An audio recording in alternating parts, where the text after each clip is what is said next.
తెలుగు రుచికి స్వాగతం. సంప్రదాయ మరియు వినూత్న రీతుల్లో వివిధ రకాల దోసలు తయారు చేసే పద్ధతులను ఈ వీడియోస్ ద్వారా మీకు పరిచయం చేస్తున్నాం.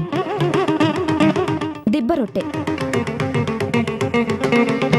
ఈరోజు మనం తెలుగువారు ఎంతో ఇష్టంగా తినే దిబ్బ రొట్టెను ఎలా చేయాలో నేర్చుకుందాం. దిబ్బ రొట్టె కోసం ముందుగా ఒక గిన్నెలో 100 గ్రాముల మినపగుండ్లు తీసుకొని నీళ్లు పోసుకొని నానబెట్టుకొని రుబ్బుకోవాలి. మరో గిన్నెలో నీళ్లు పోసుకొని 100 గ్రాముల ఇడ్లీ రవ్వ వేసుకొని బాగా కడిగి రుచికి సరిపడా ఉప్పు వేసి కలుపుకోవాలి. ఇప్పుడు ఈ రవ్వని నీళ్లు పిండేసి మరొక గిన్నెలో వేసుకుందాం.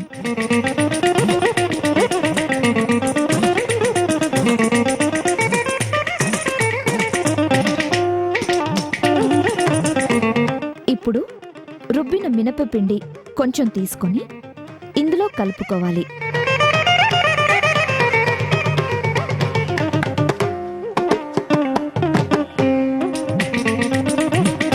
అవసరమైతే కొన్ని నీళ్లు పోసుకోవచ్చు.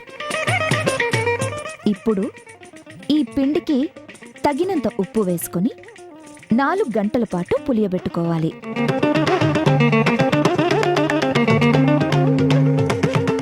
ఈ పులిసిన పిండిలో సన్నగా తరిగిన పచ్చిమిర్చి, జీలకర్ర,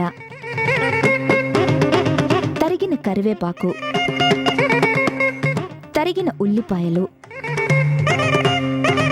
తరిగిన అల్లం వేసి బాగా కలుపుకోవాలి.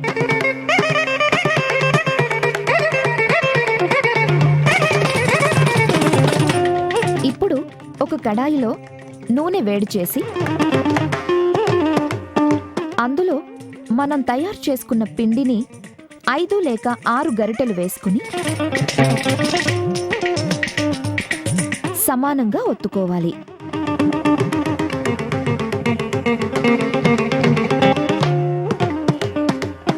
ఇప్పుడు పిండిపై ఒక మూత పెట్టుకొని 5 నిమిషాలు మగ్గనివ్వాలి.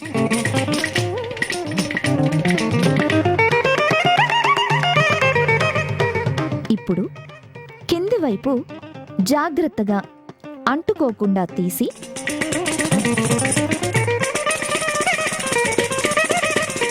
మరోవైపు కూడా మూత పెట్టుకొని కాల్చుకోవాలి.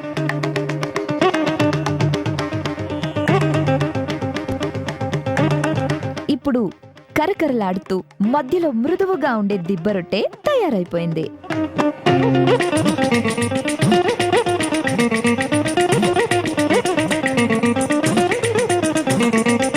ఈ దిబ్బ రొట్టెను టమాటా పచ్చడి మరియు ఆవకాయతో తింటే కడుపు నిండిపోతుంది.